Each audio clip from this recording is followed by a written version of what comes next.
ஹalleluya, good morning. ஞாயிற்றுக்கிழமை கடந்து வந்தாச்சுன்னு tired ஆயிடுச்சுன்னு இன்னைக்கு நாம டியூட்டிக்கு போகணும், ஸ்கூலுக்கு போகணும். சில பேர் எக்ஸாம்ஸ் எழுதுறீங்க.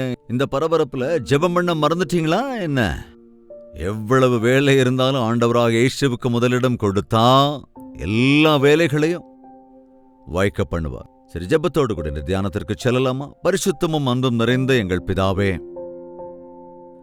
எங்கள் ஆவிக்குரிய வாழ்க்கைக்கு நன்மைக்கு ஏதுவாக இந்த நாள் முழுவதும் பிரயோஜனமுள்ளதாக உம்முடைய ஞானத்தை பெற்று உம்முடைய கிருபையை பெற்று உம்முடைய எல்லைக்குள்ளாக வாழ்வதற்கு எங்களுக்கு உதவி செய்ய வேண்டும் என்று ஜெபிக்கிறோம்.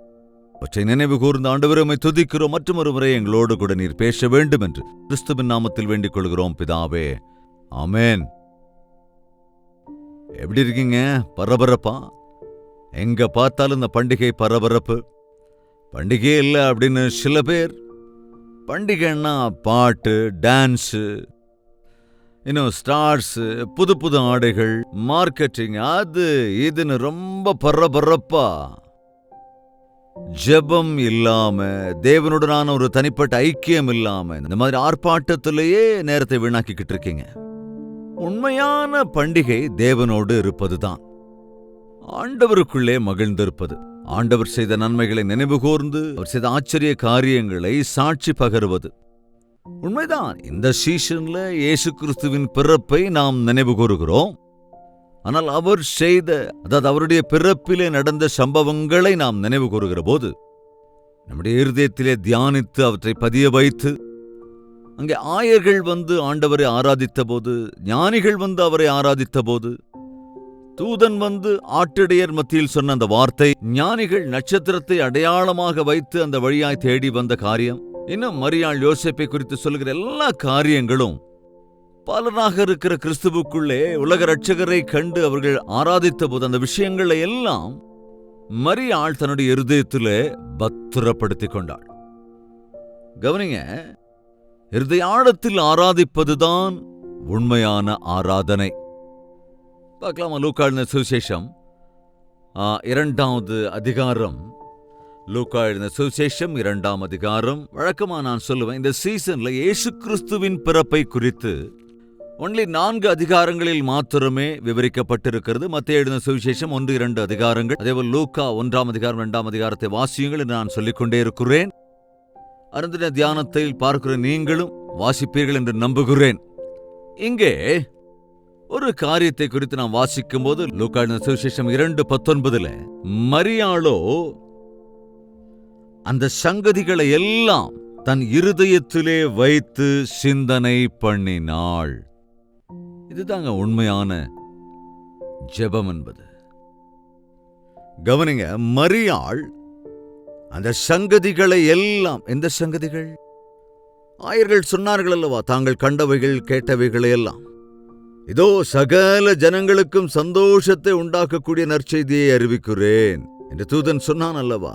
இன்று உங்களுக்காக தாவீது நூலிலே உலக ரட்சகர் பிறந்திருக்கிறார், அவர் ஆண்டவராகிய இயேசு கிறிஸ்து என்று தேவ தூதனால் சொன்ன கேட்டபோது, அதை அந்த ஆயர்கள் வந்து சொன்னபோது, அந்த சங்கதிகள், என்னுடைய கற்பத்திலே பிறக்க போகிற இந்த சிறு சிசு காபிரியேல் தூதன் என்னிடத்தில் வந்து சொன்னபடியே உன்னதமான தேவனுடைய குமாரன் எனப்படுவார். இந்த விஷயங்கள் எல்லாம் உண்மையல்லவா?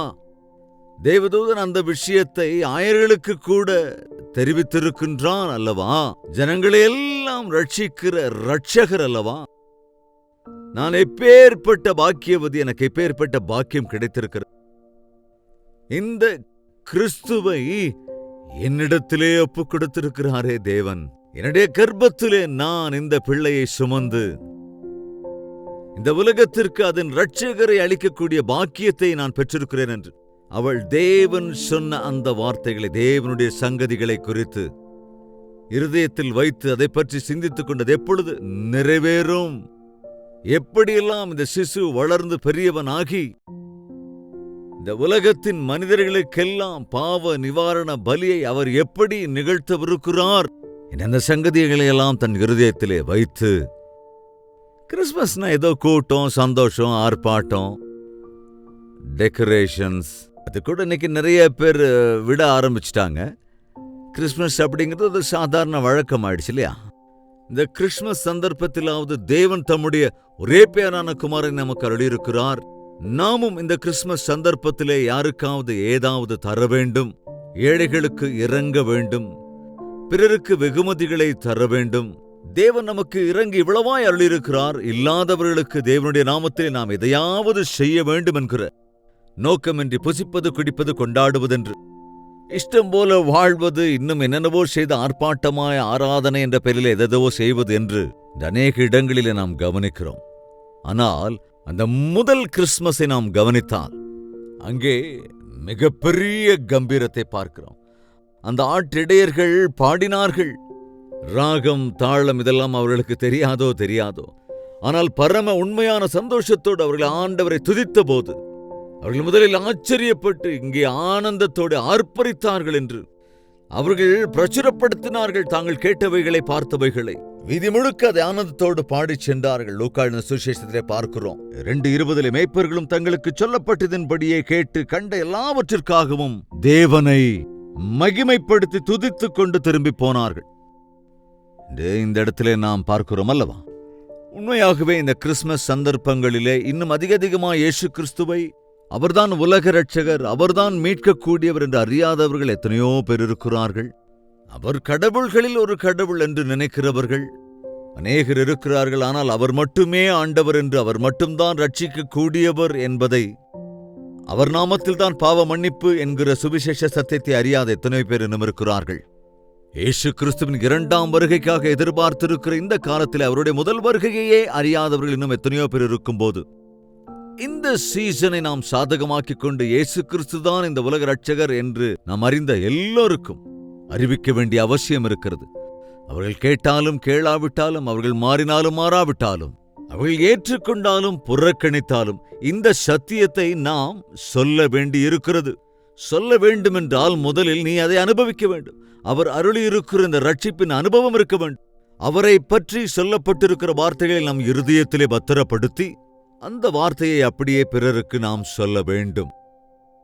கவனிங்க, மரியாள் அவற்றை எல்லாவற்றையும் கேட்டு இந்த சங்கதிகளை தன் இருதயத்தில் வைத்து தேவனுடைய வார்த்தையின் சத்தியங்களை, தீர்க்கதரிசின் நிறைவேற்றங்களை குறித்து அவள் கேட்டபோது அவைகளை தன் இருதயத்திலே வைத்து அவற்றையே சிந்தித்துக் கொண்டு, எப்படி இது சாத்தியம்? நான் கன்னி, நான் புருஷனை அறியாதவளாயிற்றே. உண்மையாகவே என் வாழ்க்கையிலே தேவன் மகத்துவ காரியங்களை செய்கிறார் என்று அவள் நினைத்தது. அவரே உலக இரட்சகர் என்கிற காரியத்தை உறுதிப்படுத்திக் கொண்டு அதை தன் இருதயத்திலே பத்திரப்படுத்தி வைத்துக் கொண்டாள் என்று பார்க்கிறோம். உங்கள் இருதயத்திலே இயேசு கிறிஸ்துதான் இரட்சகர் என்ற உண்மையை deep down in your heart, உங்கள் உள்ளத்தின் ஆழத்தில் நம்புறீங்களா?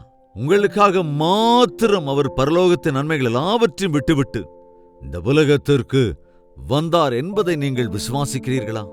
நம்முடைய பாவங்களுக்காகத்தான் சிலுவையிலே தம் ஜீவனையே தந்து உயிருள்ளவராய் திரும்ப உயிர்த்தெழுந்தார் என்று, ராஜாதி ராஜாவாய் திரும்ப வரப்போகிறார் என்று இந்த சத்தியத்தை நம்பி அதை நினைவு கூர்ந்து பிறருக்கும் நீங்கள் அறிவிக்கின்றீர்களா?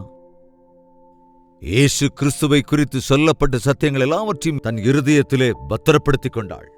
கவனிங்க, இன்று இத்தனை தேவ செய்திகளை கேட்கிறோம், இத்தனை சத்தியங்களை நாம் கேட்டுக்கொண்டே இருக்கிறோம். எத்தனையோ காலமாக இந்த அனுதின தியானத்தை போன்ற தேவ செய்திகளின் மூலமாக எத்தனையோ விஷயங்களை கேட்டுக்கொண்டே இருக்கிறோம். அவைகள் இருதயத்தில் இருக்கிறதா, அல்லது பைபிளில் அண்டர்லைன் பண்ணிக்கொண்டு ஒரு புத்தகமாக, ஒரு ரெஃபரன்ஸாக மாத்திரம் வைத்துக் கொண்டிருக்கிறீர்களா? அல்லது தேவனுடைய வார்த்தைகளை உங்கள் இருதயத்திலே பத்திரப்படுத்தி இருக்கிறீர்களா? கவனியா, அன்று இயேசு கிறிஸ்துவை பிறந்த குழந்தை ஆலயத்திற்கு எடுத்துக்கொண்டு போன போது, அங்கே விருத்துச்சேதனம் செய்யப்பட்ட போது, அங்கே இருந்த சிமியோன் என்ற வயது முதிர்ந்தவன், நான் உலக இரட்சகரை காண வேண்டும் என்ற வைராக்கியத்தோடு இருந்த அந்த முதிர் வயதுடையவன் எப்பொழுது பாலகனாக இருந்த இயேசு கிறிஸ்துவை கண்டாரோ, ஆஹா, இன்று என்னுடைய கண்கள் என் இரட்சகரை கண்டுவிட்டது என்று அவன் ஆர்ப்பரிக்கிறான். பாருங்களேன், அதே லூக்கா எழுதின சுவிசேஷம் 2ஆவது அதிகாரத்திலேயே பார்க்கிறோம். 27ஆம் வசனத்தில், அவன் ஆவியின் ஏவுதலினால் தேவாலயத்திலே வந்திருந்தான். இயேசு என்னும் பிள்ளைக்காக நியாயப்பிரமாணம் முறைமையின்படி செய்வதற்கு தாய் தகப்பன்மார் அவரை உள்ளே கொண்டு வருகையில், அவன் அவரை தன் கைகளில் ஏந்திக் கொண்டு தேவனை ஸ்தோத்தரித்து ஸ்தோத்தரித்து, ஆண்டவரே, உமது வார்த்தையின்படி உமது அடியேனை இப்பொழுது சமாதானத்தோட போக விடுகிறீர். புறஜாதிகளுக்கு உம்மை பிரகாசிக்கிற ஒளியாகவும் உம்முடைய ஜனமாகிய இஸ்ரவேலுக்கு மகிமையாகவும் தேவரீர் சகல ஜனங்களுக்கு முன்பாக ஆயத்தம் பண்ணின உம்முடைய இரட்சண்யத்தை என் கண்கள் கண்டது என்றார். சிறு பாலனாக இருந்த இயேசு கிறிஸ்துவை பார்த்த சிமியோன், நீர் புறஜாதிகளுக்காக ஏற்படுத்தியிருக்கிற ஒளியாகிய உம்முடைய ஜனமாகிய இஸ்ரவேலுக்கு நீர் அருளியிருக்கிற மகிமையாகிய ஜனங்களுக்காக நீர் ஆயத்தம் பண்ணின உம்முடைய இரட்சண்யத்தை நான் கண்ணார கண்டுவிட்டேன் என்று ஆனந்தப்படுகிறான், பரவசமாகிறான். அது மாத்திரமல்ல, மரியாளை கண்டு சிமியோன் அவர்களை ஆசீர்வதித்து அநேகருடைய இருதய சிந்தனைகள் வெளிப்படத்தக்கதாக இஸ்ரவேலில் அநேகர் விழுகிறதற்கும் எழுந்திருக்கிறதற்கும் விரோதமாக பேசப்படும் அடையாளமாவதற்கும் இவர் நியமிக்கப்பட்டிருக்கிறார். அதோடு கூட உன் ஆத்துமாவையும் ஒரு பட்டயம் உருவி போகும் என்று மரியாளிடத்திலே சிமியோன் சொல்லுகிறான். உன்னுடைய ஆத்துமாவையும் ஒரு பட்டயம் உருவி போகும் என்று சொன்னபோது, யாராவது என்னை ஈட்டியால் என் இருதயத்தில் குத்துவார்களா என்று, அதாவது என் ஆத்துமாவை ஒரு பட்டயம் உருவி போகும் என்று சிமியோன் சொல்ல கேட்டபோது அதை புரிந்து கொள்ள முடியாமல் அந்த சங்கதியையும் அவள் தன் இருதயத்திலே வைத்து பத்திரப்படுத்திக் கொண்டாள். உன் ஆத்துமாவையும் ஒரு பட்டயம் உருவி போகும் என்று சிமியோன் அங்கே மரியாளிடத்தில் சொல்லுகிறான். ஆனால் இவைகள் மரியாளுக்கு புரியாவிட்டாலும் அவைகள் நிறைவேறுகிற காலத்திற்காக அவர் காத்திருக்க தயாராகிவிட்டாள். சிலுவிலே இயேசு கிறிஸ்து தொங்கிக் கொண்டிருந்த போது, அவருடைய கால்களும் கைகளும் ஆணிகளால் கடாவப்பட்டிருந்த போது, பயங்கரமான வேதனைகளோடு கூட அவர் சிலுவையிலே அவமானப்படுத்தப்பட்டுக் கொண்டிருந்த போது, அங்கே சென்ற மரியாள், சிலுவையின் அருகிலே சென்ற மரியாள் இயேசு கிறிஸ்துவை பார்த்தபோது, இயேசு கிறிஸ்துவுக்கா இந்த நிலைமை? ஜனங்களை ரட்சிக்க வந்தவருக்காய் பேர்பட்ட கதி என்று தாயாக, பெற்றெடுத்த தாயாக அந்த வேதனை, அந்த பாடு அவள் இருதயத்திலே ஒரு பட்டயம் இறங்கினது போல. அன்று சிமியோன் சொன்ன அந்த வார்த்தை ஏறக்குறைய 33.5 ஆண்டுகளுக்கு பிறகு சிலுவையில் அந்த வார்த்தை நிறைவேறுகிற போது அதை அவள் அங்கே பார்க்கிறாள். தேவனுடைய வார்த்தைகளை இருதயத்திலே பத்திரப்படுத்திக் கொள்ளுங்கள். அவருடைய வாக்குத்தத்தங்களை இருதயத்திலே பத்திரப்படுத்தி வைத்துக் கொள்ளுங்கள். தேவன் உங்கள் இருதயத்திலே பேசுகிற போது, தேவனை குறித்து நீங்கள் கேட்கிற போது, அவை உன் வாழ்வில் நிறைவேறுகிற வரைக்கும் நீ விசுவாசத்தோடு இருந்தால் நீ அற்புதங்களை காண முடியும். கண்டிப்பாக தீர்க்க தரிசன நிறைவேற்றங்களை நாம் காண முடியும். கேட்ட வார்த்தைகளை கேட்டபடி விட்டுவிடாமல் இருதயத்திலே பத்திரப்படுத்திக் கொள்ள வேண்டும். பைபிளை ஒருவேளை நம்மிடத்திலிருந்து யாராவது எடுத்து போட முடியுமானால் இருதயத்தில் பதிந்த தேவனுடைய வார்த்தைகளை யாராலும் சிதைக்கவே முடியாது. அதனால்தான் இருதயத்திலே தேவனை ஆராதிப்பது, இருதயத்திலே தேவனுடைய வார்த்தைகளை பதிய வைப்பது என்பது ரொம்ப ரொம்ப அவசியம்.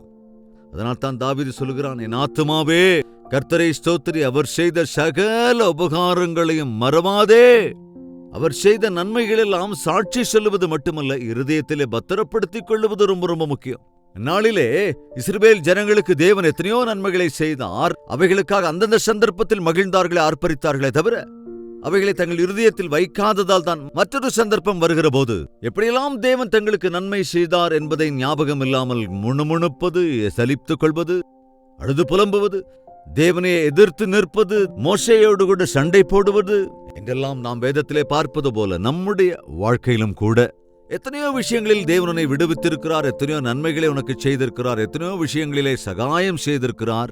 ஆனால் அவைகளை நீ மனதில் வைத்துக் கொள்ளாமல் எந்த கஷ்டம் வந்தாலும் தேவன் புதிதாக எதுவுமே செய்வதில்லை என்பதைப் போல நாம் முறுமுறுப்பது, வேதனைப்படுவது, சோர்ந்து போவது, சலித்துக் கொள்வது என்றெல்லாம் நாம் ஈடுபடுகின்றோம்.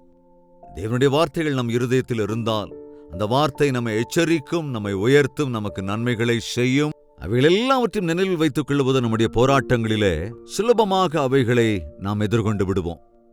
அந்த கோலியாத்து யுத்தத்திலே சிறந்த வீரன், நீயோ சிறுவன், அவனை எதிர்க்க முடியாது என்று டிஸ்கரேஜ் செய்தபோது தாவீது என்ன சொன்னான்? என் தேவன் எனக்கு எத்தனையோ விஷயங்களிலே உதவி செய்திருக்கிறார். ஒருமுறை ஒரு கரடியை பீறி போடுவதற்கும், ஒருமுறை ஒரு சிங்கத்தை நான் கொன்று போடுவதற்கும், அப்படி அந்த கரடியையும் சிங்கத்தையும் மேற்கொள்ள தேவன் எனக்கு சகாயம் செய்திருக்கிறார் என்று தனக்கு கடந்த காலத்தில் தேவன் செய்த நன்மைகளை நினைத்து அந்த கரடியையும் அந்த சிங்கத்தையும் முறியடிப்பதற்கு, மேற்கொள்வதற்கு சகாயம் செய்த ஆண்டவர், இந்த விருத்த சேதனம் இல்லாத பெலிஸ்தனை முறியடிக்க எனக்கு சகாயம் செய்வார் என்ற விசுவாசத்தோடு அவன் முன்னேறினான். தேவனுடைய சங்கதிகளை நாம் இருதயத்தில் வைத்துக் கொண்டால், அவருடைய பிறப்பின் காரியங்களை எல்லாம் நாம் நம்மை நினைவில் வைத்துக் கொண்டால், உண்மையாக அவரை தியானித்தால், தேவாதி தேவன் பரலோகத்திலிருந்து இறங்கி இந்த உலகத்திலே பிறந்து வந்தபோது அவர் எவ்வளவு எளிமையாக, எந்த அளவுக்கு போராட்டங்களின் மத்தியிலே மரியாளிடத்திலே யோசேப்பினிடத்திலே அவர் வளர்ந்து பெரியவனானார் என்பதும், எல்லாவற்றையும் விட்டுவிட்டு தம்முடைய மகிமையை விட்டுவிட்டு ஒரு அடிமையைப் போல உன்னையும் என்னையும் ரட்சிக்க வேண்டும் என்பதற்காக மனிதனாக இந்த உலகத்திற்கு வந்தது மாத்திரமல்ல, அவர் ஒரு அடிமையின் ரூபம் எடுத்து தம்மைத்தாமே தாழ்த்திக் கொண்டு ஊழியக்காரராக சிலுவையில் மரணத்தை ஏற்கும் வகையில் நமக்காக அவர் செய்த இந்த தியாகங்கள் எல்லாம் நாம் நினைவு கூறுகிற போது நம்முடைய இருதயத்திலே நன்றி உணர்வு உண்டாகும். உண்மையான ஆராதனையும் துதியும் நமக்குள் உண்டாகும். கிறிஸ்துவின் பிறப்பை குறித்து தயவு செய்த தியானியங்கள். அந்நாட்களில் அந்த ஆயர்களும் வந்து எப்படி ஆதரித்தார்கள், யோசேப்பும் மரியாளும் எப்படி அவருக்கு கீழ்ப்படிந்திருந்தார்கள், எப்படி தேவனுடைய சங்கதிகளை தங்கள் இருதயத்தில் பதிய வைத்துக் கொண்டார்கள் என்பதையெல்லாம் நாம் பார்க்கிற போது எத்தனையோ தடவை அவருடைய சத்தியங்களை கேட்டிருக்கிற நாம், அவருடைய பிறப்பின் நற்செய்தியெல்லாம் கேட்டுக்கொண்டிருக்கிற நாம், நம்முடைய தேவன் எப்பேற்பட்டவர், எவ்வளவு மகத்துவமானவர் என்ற சத்தியத்தை விசுவாசித்து தியானிக்கலாம். ஆவிக்குரிய வாழ்க்கையிலே வளரலாம். ஜெபிக்கலாமா? பரிசுத்தமும் அன்பும் நிறைந்த பிதாவே, இந்த உலகமே பண்டிகை என்று ஆரவாரித்துக் கொண்டிருந்தாலும், எங்கு பார்த்தாலும் டெக்கரேஷன்ஸ், சாங்ஸ், நாடகங்கள், நடனங்கள் என்று ஏதேதோ செய்து கொண்டு புது புது ஆடைகளெல்லாம் வாங்கி உடுத்திக் கொண்டு விசேஷமான விருந்து என்று ஆர்ப்பரித்துக் கொண்டு ஆர்ப்பாட்டம் செய்து கொண்டிருக்கிற இந்த உலகத்தின் மத்தியிலே ஆண்டவரே இருக்கிற நாங்கள் கிறிஸ்துவை எங்கள் சொந்த இரட்சகர் என்று ஏற்றுக்கொண்டு உமக்கே முக்கியத்துவம் அருளுவதற்கு, ஆண்டவராகிய கிறிஸ்துவை குறித்த சங்கதிகளை எல்லாம் இருதயத்திலே பதிய வைத்து விசுவாசத்தில் முன்னேறுவதற்கு, இயேசுவை அறியாதவர்களுக்கு இயேசு கிறிஸ்துவின் சத்திய சுவிசேஷத்தை அறிவிக்க வேண்டிய சமயம் இது என்று நினைவு கூர்ந்து, உம்முடைய சத்தியத்தின் சுவிசேஷத்தை அன்றைய ஆயர்களைப் போலவே நாங்களும் அறிவிப்பதற்கு எங்கள் ஒவ்வொருவருக்கும் நீர்தாமை சகாயம் அருள வேண்டும் என்றும், உம்முடைய சமாதானம் எங்கள் இருதயத்தை ஆளும்படியாக உம்முடைய வார்த்தைகளை எங்கள் இருதயத்தில் பத்திரப்படுத்திக் கொள்ள கிருபை அருள வேண்டும் என்றும் இயேசு கிறிஸ்துவின் நாமத்தில் வேண்டிக் கொள்கிறோம் பிதாவே, ஆமென். நம்முடைய கர்த்தராகிய இயேசு கிறிஸ்துவினுடைய கிருபையும் பிதாவாகிய தேவனுடைய அன்பும் பரிசுத்த ஆவியினுடைய அந்யோன்ய ஐக்கியமும் சந்தோஷமும் சமாதானமும் நம் அனைவரோடும் இன்றும் என்றும் சதா காலங்களிலும் தங்கி தரித்திருப்பதாக, ஆமென். உங்கள் ஜெப தேவைகள் மற்றும் பாரங்களை 8939801234 என்ற நம்பருக்கு ஒரு டெக்ஸ்ட் அல்லது வாய்ஸ் மெசேஜ் மூலமாக அனுப்பி வையுங்கள். உங்களுக்காக ஜெபிக்கிறோம். பண்டிகை பரபரப்பிலே ஆண்டவரை ஒரு காலம் மறந்து விடாதீர்கள்.